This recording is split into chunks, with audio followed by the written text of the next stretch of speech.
Chapter 7. And just like magic. The next chapter in our planet's life begins with the abundance of liquid water and our good friend carbon. Somewhere around 3.8 billion years ago, abiogenesis took place. Non-life became life. In school, we're taught about the infamous Mrs. Gren as the definition of life. But in reality, it's much more complex than that. However, one criteria for life is set in stone. All life has DNA, a double-stranded molecule that contains all instructions for how cells must grow. DNA is so precise and efficient that not only has it successfully stored this information over millions of years, but also it gives us a glimpse into the future of how our modern-day storage technologies might evolve. It is also how we know every single living thing today originated from the same ancestors billions of years ago. Your DNA is 98% the same as our cousin chimpanzees. And believe it or not, about 50% of your DNA is identical to that of a banana. The fruit. Literally.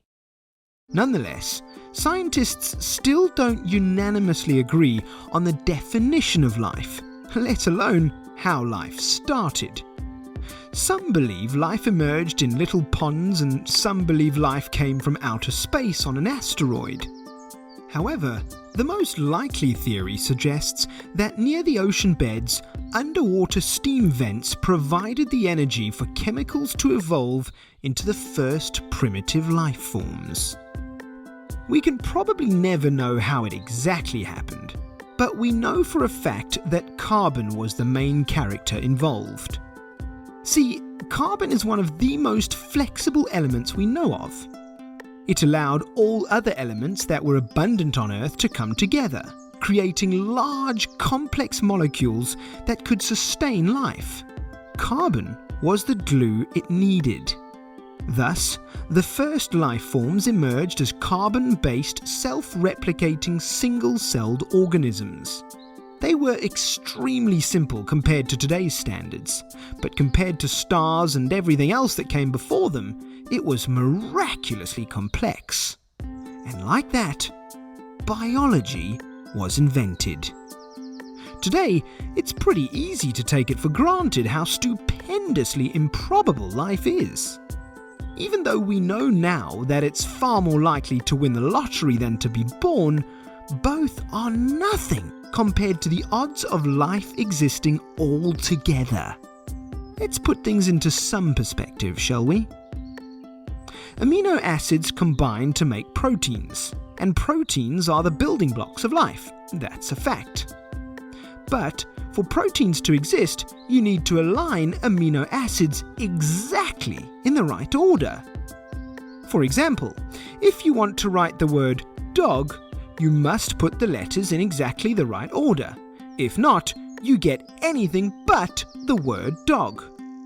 Similarly, proteins need every amino acid to be arranged in just the right way. But the tricky part is that the average number of amino acids in a protein is right around the 200 mark. In other words, imagine a slot machine at a casino. But instead of 3 spinning wheels, there are 200. Each with 20 symbols, since that's around the number of common amino acids necessary for most living things. So, what are the odds that all will end up in the right order? Well, the answer is approximately 1, followed by 260 zeros. This alone is more than the number of atoms in the entire universe. Forget about winning the lottery. You've already won many others. The emergence of life, being born human, and especially in a time that you can watch this video and learn about, well, stuff. But the confusion of life doesn't end there. even if after a protein, against all odds, emerges, it's useless if it can't reproduce, and proteins alone can't. Enter DNA. Like mentioned before, it's the instruction manual for all cells, but it's also a master at replicating. Combine DNA and proteins and all is good. But proteins can't exist without DNA, and DNA is useless without proteins. So, what came first? The obvious answer would be they must have emerged simultaneously. And if that's the case, well, there you go. Another miracle. There are several other such complexities that scientists are not only dumbfounded, but also mesmerized by. Back in the day, this led many to argue that life cannot be boiled down to just another chemical system, and that it must be something more profound. You know, souls and whatnot. Since living things look so radically different from inanimate things, this belief was pretty widespread. However, in 1828, a German scientist named Friedrich Wöhler artificially synthesized the first organic chemicals from inorganic ones. Similar to how Newton explained that Earth and all of space are governed by the same physical laws, Wöhler showed how life and non-life are governed by the same chemical laws. Today, we might take this knowledge for granted, but back then this was groundbreaking.